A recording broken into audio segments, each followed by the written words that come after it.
was certainly an extensive case. Still with me, former Department of Justice Senior Attorney Tammy Allison. Tammy, what do you think about this lopsided nature of this case? 22 days versus 1 day, 54 witnesses versus one, 3 experts by the state, only 1 called by the defense. Of course, quality matters, but at the end of the day, that is a large disparity. A huge disparity, Michael, and to me it screams that if this defendant is found guilty, that his claims for ineffective assistance of counsel are strong, okay? Because the fact that this defense attorney only presented 1 witness, that is ridiculous. The accusations here that this doctor is the modern Dr. Kevorkian and he only wanted to call 1 witness to defend his client is inexcusable. The fact that the state put on 50 plus witnesses, 3 experts, that does not do anything to assist his client in trying to raise doubt so that he is not found guilty. And as we know, and we talk about a lot, the standard of proof here is beyond a reasonable doubt that he killed these 14 patients intentionally. So the defense attorney, his whole job is to make sure that he's raising doubt. And by only calling 1 witness, that does not serve this client of his in raising that doubt so that he could potentially be found not guilty. The prosecution put on a great case. I do think that it was strange that they did not present any rebuttal. To me, it seems like, they're a little cocky, and sometimes, you could have a very strong case, but not presenting a rebuttal could, in fact, poke some holes in the case that the prosecution brought, and that could raise doubt, but I doubt it in this situation. Yeah, what's interesting is they called the 1 witness, and he was actually a very good witness, Dr. Joel Zivit.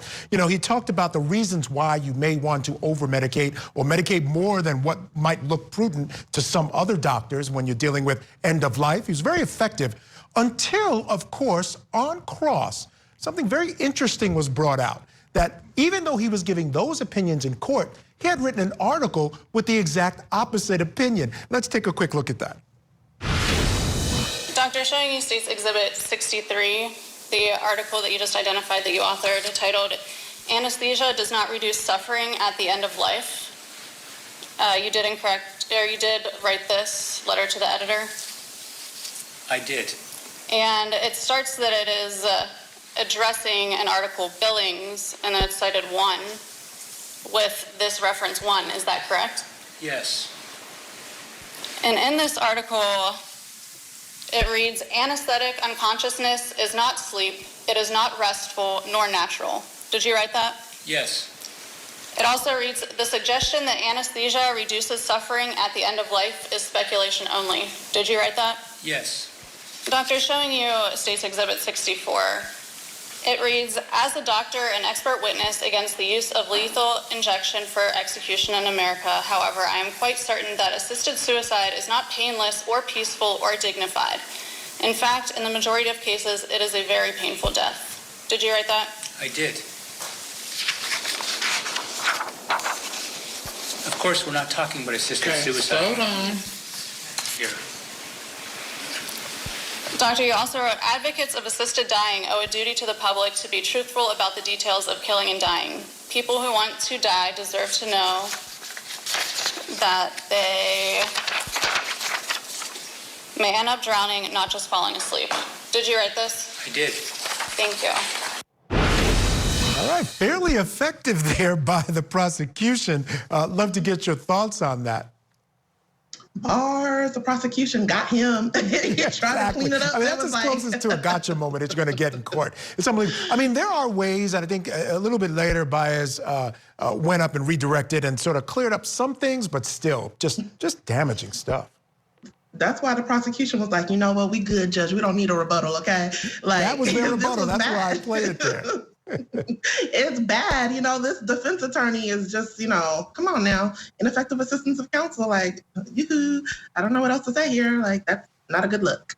Yeah, you got to come in, bring somebody else in. One final quick question. Obviously, the defendant decided not to testify.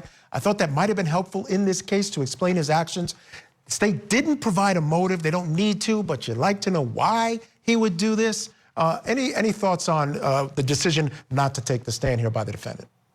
You know, I'm always surprised when they do decide to take the stand. So I think that in this situation where the prosecution has 50 plus witnesses and the defense only has one expert who was caught in a gotcha moment that did not help him, he did a great job by deciding not to testify, because once he takes that stand, he's opened up to more days, okay, maybe another 22 days of testimony just from him, you know, him alone. So I don't think that it would have been a good idea for him to take the stand, you know, just the prosecution did a great job. Just, ineffective assistance of counsel claims could be raised. Yeah, they could be forthcoming. We'll have to wait and see. Closing arguments expected on Monday morning. We, of course, will keep you updated on all of that. All right, Tammy, stand by. We're going to take a break. Coming up next, back to court in New Jersey, where a former Olympian is on trial for allegedly trying to kill a student. On the stand today, the victim's fiance, who was also a victim himself, testifies about what happened after she was shot in the chest twice. So keep it right here on Court TV.